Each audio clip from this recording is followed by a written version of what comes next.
The research vessel, called Harmony's Promise, hung in the dark space between stars like a small jewel in an endless ocean of black.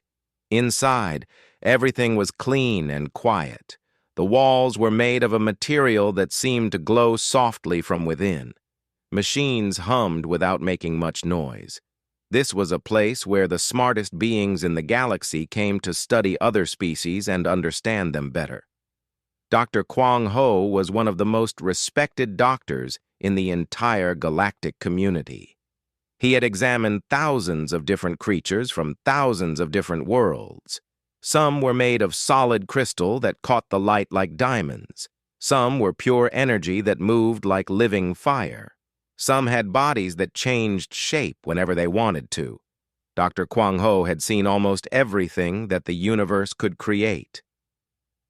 His own body was made of a clear crystal material that shimmered like water frozen in time.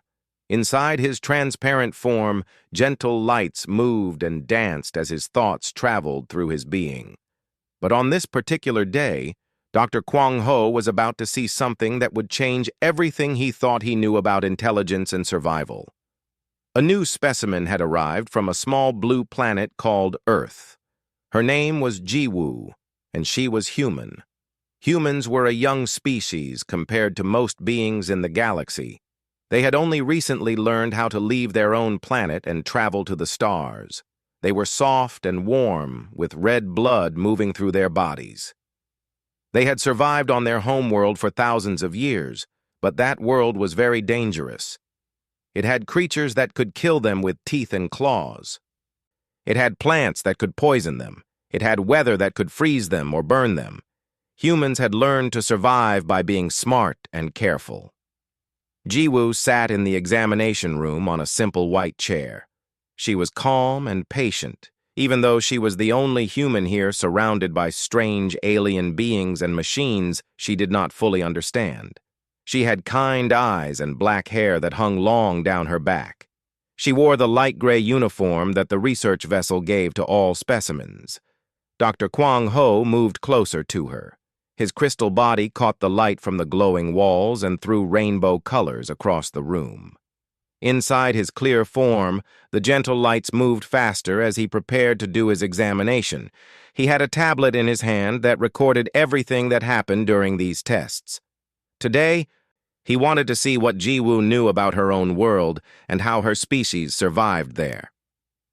"Subject Jiwoo," Dr. Kwang Ho said in his soft, pleasant voice that sounded like wind chimes in a gentle breeze. "Today I will ask you a simple question. This question helps me understand how your species thinks and what your species knows. Are you ready to answer?" Jiwoo nodded her head. "Yes, I am ready," she said. Dr. Kwang Ho had asked this same question to hundreds of other species. The answer almost never took very long. Most creatures would give him one answer, maybe two. Then the question would be finished. It was a basic test of knowledge and memory. Nothing more complicated than that. "Very well," Dr. Kwang Ho said. "Here is my question. Name one poison from your home world." A poison was a substance that could hurt or kill a living thing if that living thing swallowed it or touched it or breathed it in. Dr. Kwang Ho wanted to know if Jiwoo understood this concept and if she could name one example of something poisonous from her world. Jiwoo took a slow breath. She was quiet for a moment. Then she began to speak. "Arsenic," she said. Her voice was calm and steady like someone reading from a simple list. Dr. Kwang Ho made a small note on his tablet. "Cyanide," Jiwoo continued. "Ricin, strychnine, hemlock, belladonna, aconite, digitalis, poison hemlock, water hemlock, datura, opium poppy contains morphine and codeine, oleander is poisonous, lily of the valley, foxglove, nightshade and all its family members, yew tree berries are deadly. Castor beans contain ricin, sago cycad, dieffenbachia, philodendron, peacock flower, rosary pea." The lights inside Dr. Kwang Ho's crystal body began to move faster. This was unusual. The human was still speaking, and she showed no signs of stopping. She did not seem nervous or tired. She was not going slower or thinking harder as she went. The words simply came out, one after another, like water flowing downhill.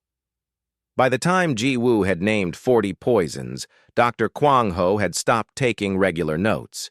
Instead, he initiated a special recording that captured everything she said. His sensors worked faster, recording every word with perfect accuracy. "Methanol," Ji Woo said, still in that same calm, steady voice. "Ethylene glycol, carbon monoxide, chlorine gas, nitrogen dioxide, hydrogen sulfide, mercury, lead, cadmium, chromium, thallium, polonium, plutonium, uranium. All radioactive materials are poisonous to human bodies. Pesticides like DDT, insecticides, fungicides, herbicides, various types of mushrooms that we call toadstools. The observation room was located behind a transparent wall that let other scientists watch what happened during examinations. In that room, several other alien beings had begun to gather. They stood and watched as Ji Woo continued to speak. None of them had ever heard anything like this before. The simple test that was supposed to take 2 minutes was now taking much longer. "Tetrodotoxin found in pufferfish," Ji Woo continued. "Stonefish venom, box jellyfish venom, cobra venom, viper venom, scorpion venom, tarantula venom, bee venom in large amounts, wasp venom, centipede venom. Certain frogs secrete poison through their skin. Poison dart frog, fire-bellied toad." By poison number 100, the other scientists in the observation room were making quick communication signals to bring more beings to watch. They could not believe what they were seeing. Dr. Kwang Ho's crystal body was pulsing with different colors now, showing that his mind was working very hard to process what he was hearing. "Bacterial toxins," Ji Woo said. "Botulinum toxin produced by bacteria, tetanus toxin, diphtheria toxin, cholera toxin, E. coli toxin, anthrax toxin, mycotoxins from fungi, aflatoxin, ergotamine from ergot fungus."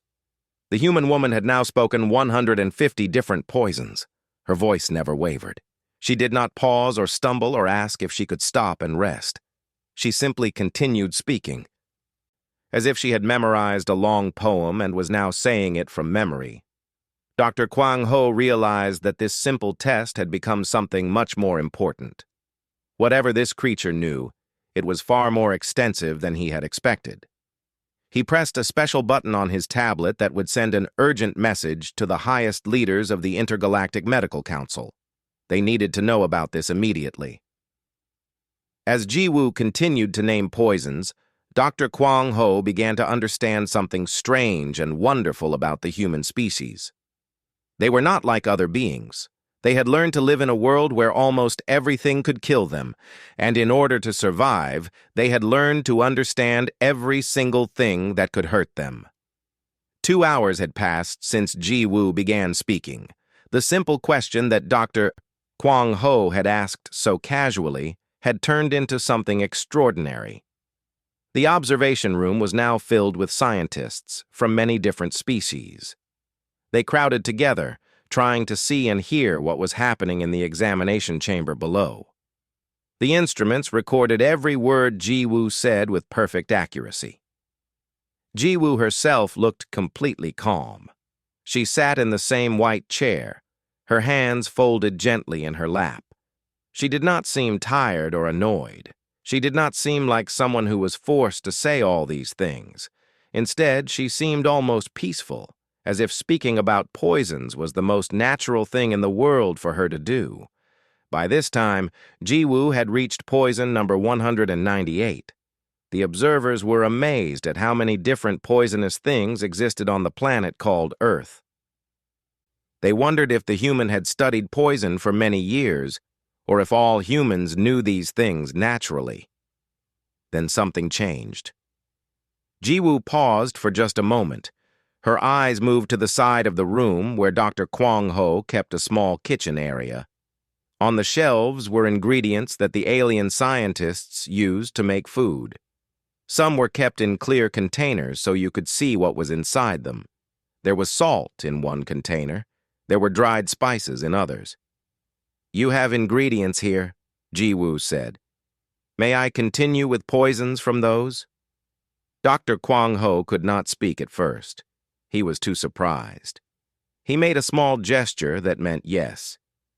Jiwoo took a gentle breath and continued speaking. Now her words came from a different kind of knowledge. This was not the knowledge of rare deadly plants or dangerous chemicals. This was the knowledge of everyday things that humans lived with and used every single day. "Salt," she said, "in large amounts can poison a human. If someone drinks too much salt water, their body stops working correctly. Certain raw beans, especially kidney beans, contain a poison called phytohemagglutinin. If you cook them properly, the poison goes away. But if you eat them raw, they can make you very sick or kill you. Nutmeg has a poisonous chemical in it called myristicin. If you eat too much nutmeg, it can hurt your brain and your heart." The beings in the observation room were now communicating with each other in excited signals. This was no longer about rare poisons found in dangerous places. This was about food. This was about things that humans ate every day. "Raw almonds have small amounts of cyanide in them," Jiwoo continued in her steady voice. "The amount is so small that eating a few almonds will not hurt you. But if you ate hundreds of almonds, you would get poisoned. Apricot seeds, apple seeds, peach seeds, and cherry pits all contain cyanogenic compounds that the human body can turn into cyanide. Cassava root, which is eaten as food in many parts of Earth, contains a poison that can make you very ill if you do not prepare it correctly." Dr. Kwang Ho's crystal form was now flashing with many different colors very quickly. His lights pulsed in patterns that showed he was thinking very hard and very fast. "Uncooked or undercooked beans from the legume family can contain various poisons," Jiwoo said. "Elderberry seeds are toxic. Rhubarb leaves contain oxalic acid that can hurt your kidneys. Unripe tomatoes contain a poison called solanine. Even green potatoes have this same poison in them. If potatoes are exposed to light while they grow, they turn green, and the poison gets stronger." The woman paused to take another breath. She was not speaking fast or slow. She was not getting emotional. She was simply stating facts about her home world in the same way someone might describe the weather. "Onions and garlic, when eaten in very large amounts, can poison certain types of humans," she continued. "Raw or undercooked kidney beans are extremely poisonous. They can cause serious harm to the human body. Chocolate contains a poison called theobromine. It does not usually hurt humans because we are mostly immune to it, but other animals like dogs and cats can be killed by chocolate. The poison stays in their bodies much longer than it stays in a human body." Jiwoo looked directly at Dr. Kwang Ho as she spoke next words. "Alcohol is a poison," she said simply. "It is a neurotoxin, which means it hurts the human brain and nervous system. But humans have learned to enjoy it anyway. We drink it socially and for celebration. It is one of the strangest things about my species, I think. We know something is a poison, but we choose to use it anyway in small, controlled amounts." The scientists in the observation room made sounds that showed their shock and confusion. How could a species knowingly use a poison for enjoyment? It made no sense to beings like the crystalline Solarians, who were always very careful about what they put in their bodies. "Avocado," Jiwoo went on, "contains a poison called persin. It does not usually hurt humans, but it is deadly to many other creatures. If you gave an avocado to a bird or a rabbit, it would likely die. But humans eat avocados regularly without thinking about it. This is because evolution made us different from other animals." By poison number 198, something remarkable had happened. The scientists had stopped thinking of this as a medical examination. They had started thinking of it as a discovery that changed everything they understood about how different species survived in different worlds. Jiwoo had named exactly 198 poisons when she finally stopped speaking. She closed her mouth and looked at Dr. Kwang Ho with gentle patience. She was not breathing hard. Her heart was not beating very fast.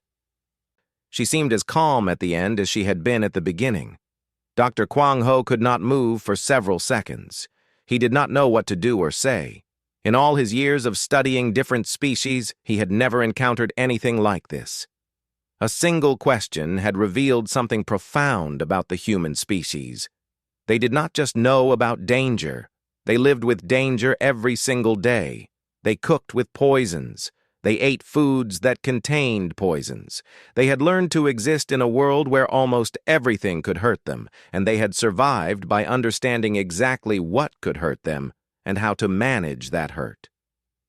The crystal-formed doctor pressed the emergency communication button on his table. The highest levels of the Intergalactic Medical Council needed to know about this immediately. This was not a small discovery. This was something that would change how every species in the galaxy understood humans forever. The emergency meeting happened faster than anyone expected.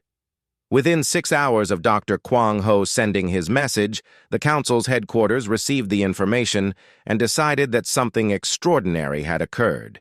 They sent their fastest ship to bring the leaders to the Harmony's promise. These were not ordinary scientists. These were the oldest and most powerful beings in the entire galactic community. The first to arrive was Commander Vex Tal, a Vextharian military leader.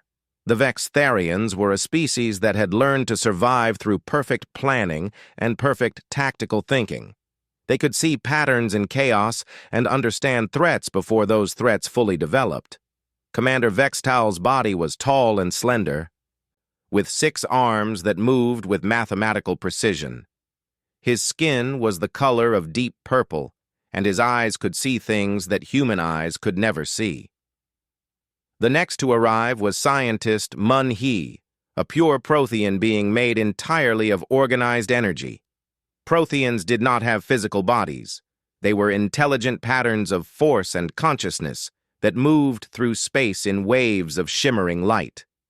Mun He had been studying different species for over 2,000 years and was considered one of the greatest minds in the galaxy. Many other beings arrived as well. There were Solarians like Dr. Kwang Ho, but much older and more experienced. There were Clethians, beings made of living stone who could move slowly and think about problems for weeks at a time. There were Ethereals, creatures that existed partially in normal space and partially in dimensions that most beings could not see or understand. They all gathered in a large meeting room inside the Harmony's promise. The room had walls that could show anything from anywhere on the ship. Right now, the walls displayed the examination chamber where Ji-Woo still sat, waiting patiently. Dr. Kwang Ho stood before all these powerful beings and explained what had happened. He told them about asking for one poison. He told them about how Ji-Woo had named nearly 200 different poisons without stopping, without hesitation, and without emotional distress. He told them about how she had shifted from rare and dangerous poisons to everyday kitchen ingredients that contained toxic substances. When Dr. Kwang Ho finished speaking, the room fell silent for a long moment. Commander Vex Tal was the first to speak. His 6 arms moved in patterns as he thought through what he had just heard. "This is not normal," Commander Vex Tal said in a voice that sounded like wind blowing through mountains. "I have studied thousands of species in military contexts. I understand how different creatures think about survival and danger. But what you are describing is unusual. The human did not show signs of having memorized this information. She was drawing from some kind of natural knowledge." Scientist Mun He, the being made of pure energy, pulsed with bright colors as it moved closer to the observation window. "I would like to see her," Mun He said. "I would like to observe this creature with my own sensors. There is something here that does not make logical sense, and I wish to understand it." Dr. Kwang Ho gave permission for the observation. Mun He's energy form flowed down through the corridors of the ship and entered the examination chamber where Ji-Woo was waiting. The pure energy being circled around the human girl slowly, studying her with every sensor that existed in its being. Ji-woo did not seem frightened by this strange creature. She simply watched calmly as the energy being studied her. After several minutes, Moon-hee returned to the meeting room. The Prothean scientist seemed to be processing something very difficult. "The human's knowledge is real," Moon-hee said. "I can sense the neural patterns in her brain. She has actually learned all of this information. But more importantly, I sensed something else. She has also lived through exposure to many of these poisons and survived. Her body carries evidence of past poisonings that her system has learned to survive. This is remarkable." "What are you suggesting?" asked a Clethian stone being named Dora. His voice moved slowly, like rocks grinding together. "I am suggesting," Moon-hee said carefully, "that this species has evolved in an environment so dangerous that their bodies and minds have adapted to understand and survive poisoning as part of their normal existence. This is not a species that learned about poisons from books or teachers. This is a species that learned about poisons from living on a dangerous planet and surviving despite that danger." Commander Vex Tal stood up from his seat, his 6 arms crossing in complex patterns. "Then we must understand more," he said. "We must bring this human to the council chamber and ask her questions directly. We must know how her species thinks about this knowledge and what it means for her world and her people." The decision was made. Ji-woo would be brought to the Great Council Chamber, where the most powerful beings in the galaxy would sit and listen to her story. They wanted to understand what had created a species that could name 200 poisons without hesitation and make it seem like the most natural thing in the entire universe. Hours later, Ji-woo was brought into the council chamber. She walked between 2 ethereal guides, beings that seemed to flicker in and out of existence as they moved. The chamber itself was enormous, with walls that reached up higher than the human girl could see. Above her, the seats were arranged in a great circle, and in those seats sat beings from dozens of different species. Some were large and powerful-looking. Some were so small you could barely see them. Some were visible only as disturbances in the air itself. Ji-woo stood in the center of the chamber and looked up at all these strange and wonderful creatures who had traveled from across the galaxy to see her. She did not look scared. She looked like someone who had known this day was coming and was ready to answer whatever questions these beings might ask. Commander Vex Tal leaned forward in his seat, and his 6 arms made patterns in the air that showed he was thinking very carefully about his first question. "Human called Ji-woo," he said in his mountain wind voice. "We have brought you here because your species has shown us something that we do not fully understand. You possess knowledge of poison that seems to be far more than simple memory of facts. We want to know, why does your species know these things? Are humans a naturally aggressive and dangerous species? Are you telling us that your kind uses poison as a weapon?"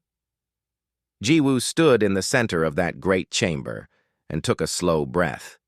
She knew that whatever she said next would determine how every being in this room, and eventually every being in the entire galaxy, would think about her species forever. Ji-woo took another moment before she began to speak.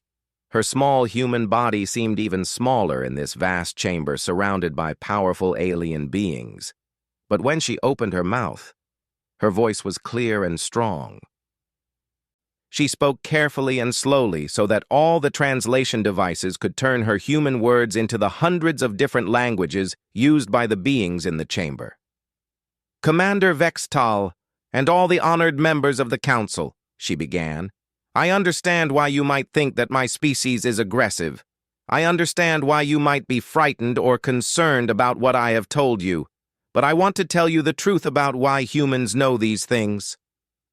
She paused and looked around the chamber at all the different faces and forms watching her. "My world, the planet called Earth, is a very dangerous place, Jiwoo said. When humans first evolved, we were not the strongest animals on our planet. We did not have the fastest legs or the sharpest teeth.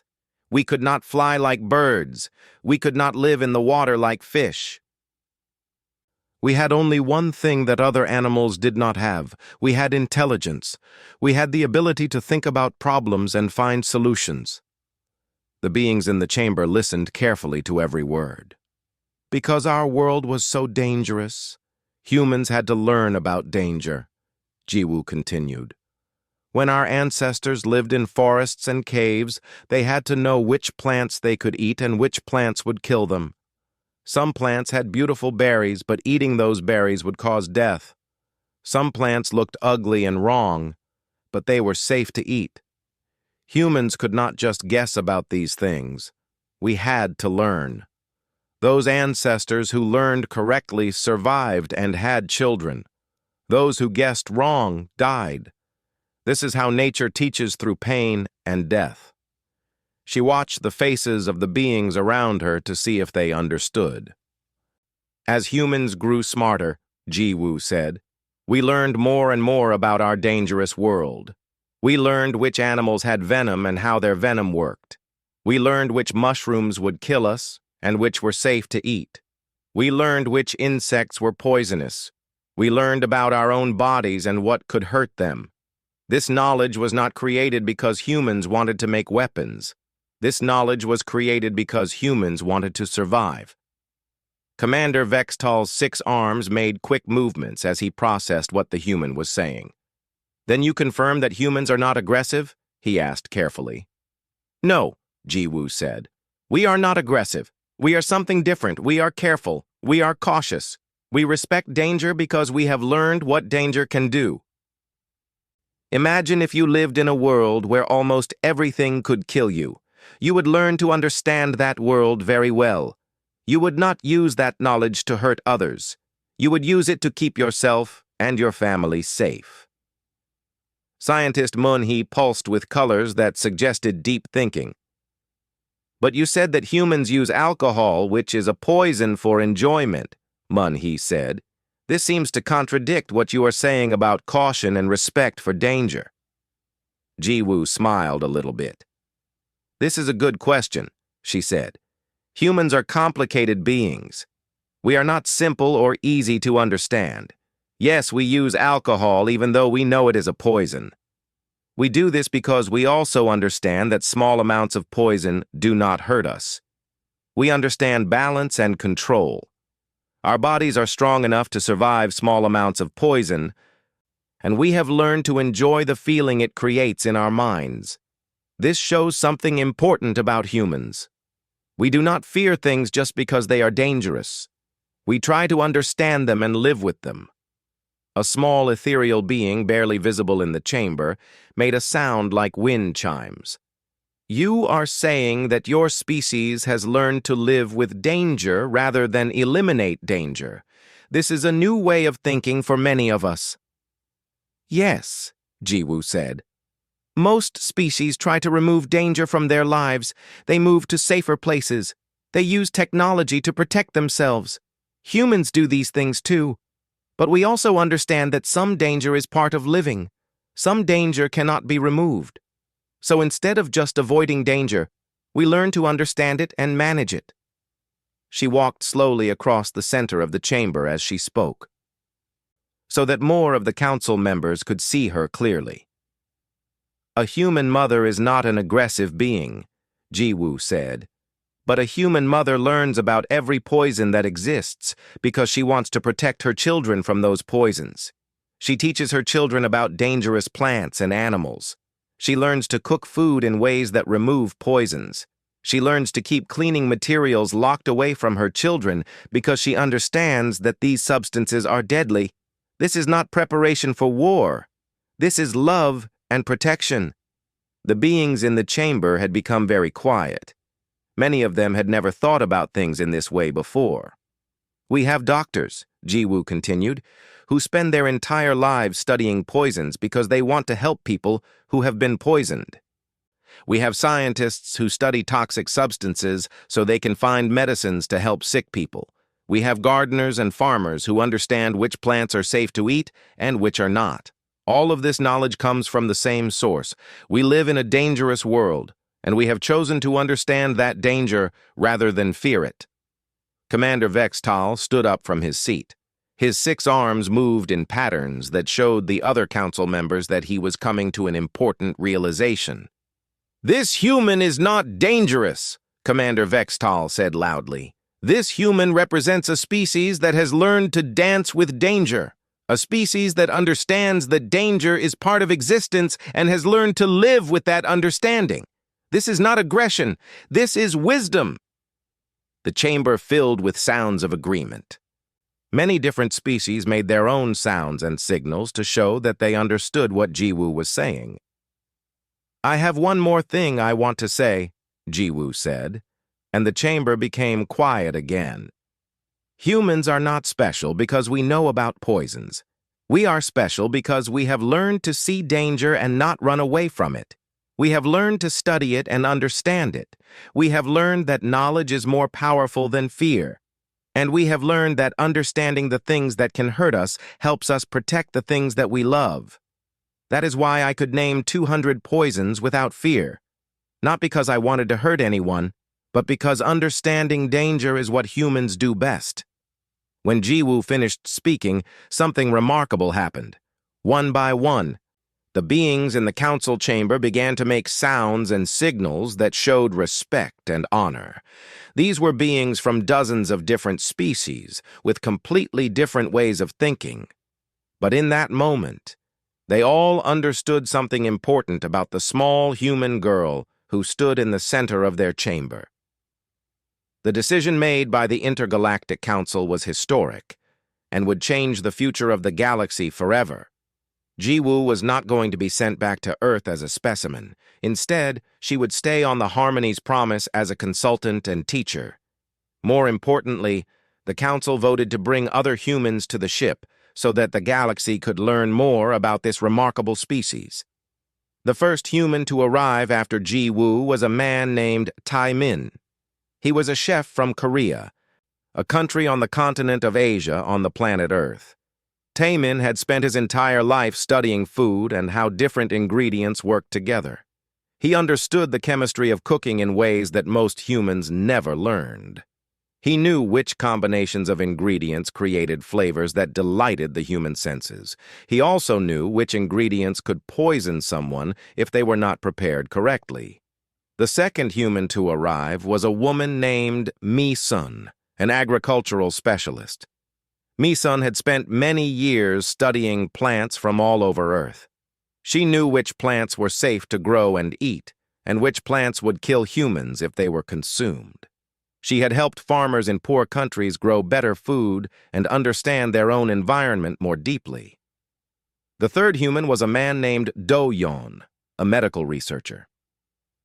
Do-yeon had dedicated his life to studying how human bodies responded to poisons and toxins.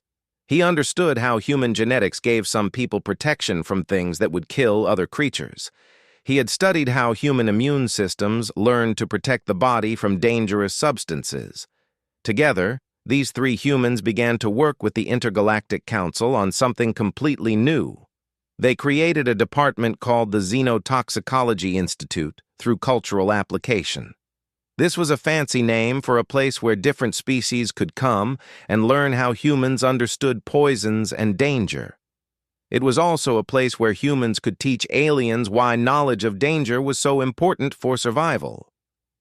Dr. Kwang-ho, the Silurian crystal doctor, became the director of this new institute. He worked closely with Jiwoo, Taemin, Mi-sun, and Do-yeon to create lessons and experiments that would help other species understand the human way of thinking. The first experiment involved food. Taemin took ingredients from many different alien species and cooked them in human ways. He showed how heating certain foods removed poisons. He explained how mixing ingredients in specific orders changed how the body processed them. He demonstrated how understanding the chemistry of food was not just about making things taste good. It was about understanding danger and how to manage danger through preparation and knowledge. The second experiment involved plants. Mi-sun worked with the ship's agricultural section to grow plants from both Earth and other worlds. She taught council members how to identify dangerous plants by looking at their shapes and colors. She showed how some plants that looked beautiful were actually deadly, while some plants that looked ugly were safe to eat. She explained how humans on Earth had to learn these differences through observation and experience, and sometimes through terrible mistakes that cost lives. The third set of lessons involved medicine. Do Yeon gave presentations to the council about how human bodies responded to poisons. He explained that some poisons that would kill alien species immediately had almost no effect on humans because human bodies had evolved to survive in a dangerous world. He showed how human immune systems could sometimes develop resistance to poisons if they were exposed to small amounts over time. This was called building a tolerance. Slowly, the other species in the galaxy began to understand something remarkable. Humans were not dangerous because they knew about poisons. Humans were valuable because they could teach others how to think about danger in a new way. The knowledge that seemed so frightening at first was actually knowledge that could save lives. A Clethian stone being named Dora came to the Institute every day to work with Mi-sun. Dora was learning about plants because the Clethian homeworld had recently been affected by a dangerous fungus that was poisoning their water supply. Mi-sun taught Dora how to identify toxic fungi and how to process water safely. Within months, the fungus problem on the Clethian homeworld had been solved, and thousands of Clethian lives were saved. A Vextharian military officer named Han Tai was assigned to work with Do Yeon. Han Tai wanted to understand how human bodies could survive poisons so well. As he learned more, he began to realize that the human understanding of toxins could be used to protect Vextharian soldiers in ways that traditional armor and weapons could not. The Vextharian military became one of the biggest supporters of the Human Institute because it recognized the value of the human knowledge. Commander Vextal himself visited the Institute regularly. He would spend hours watching Taemin cook and asking questions about how different foods interacted with different bodies. One day, Commander Vextal said something that showed how much the galaxy had changed its thinking about humans. "I was wrong about your species," Commander Vextal told Jiwoo. "I thought that the ability to name 200 poisons meant that humans were dangerous. Now I understand that it means something very different. It means that your species has learned to be very intelligent about survival. Your species knows that understanding the world around you is the best way to protect yourself and your loved ones." Jiwoo smiled when she heard these words. She knew that this was not just one alien commander changing his mind. This was a symbol of how the entire galaxy was beginning to understand humans differently. The Institute grew and grew. Soon, there were sections for studying different types of poisons. There was a kitchen where Taemin could teach other species how to cook safely. There was a garden with plants from hundreds of different worlds. There were laboratories where Do-yeon could study blood and genetics. There were classrooms where visitors from other species could come and learn. But most importantly, the Institute became a place where humans and aliens could work together as equals. It was a place where knowledge from Earth was valued and respected. It was a place where the small human girl named Jiwoo had shown that her species had something special to offer the galaxy. One day, as Jiwoo walked through the Institute with Dr. Kwang Ho, the crystal doctor said something that made the human girl smile. "You know," Dr. Kwang Ho said, "when I asked you to name one poison, I had no idea that you would teach the entire galaxy how to think. You did not just answer a question. You started a revolution in how we understand intelligence, survival, and knowledge." Jiwoo looked up at the crystal being and said, "I just told you what humans know. I did not think it would change so much. But maybe that is the most human thing of all." We share what we know because we know that understanding danger is too important to keep secret. We share it because we want others to survive. We share it because we care. And in that moment, standing in the Xenotoxicology Institute through cultural application, surrounded by machines and science and beings from across the galaxy, it became clear that humans had found their place in the cosmos. Not as conquerors or warriors, but as teachers. Not as creatures to be feared, but as creatures to be understood and valued.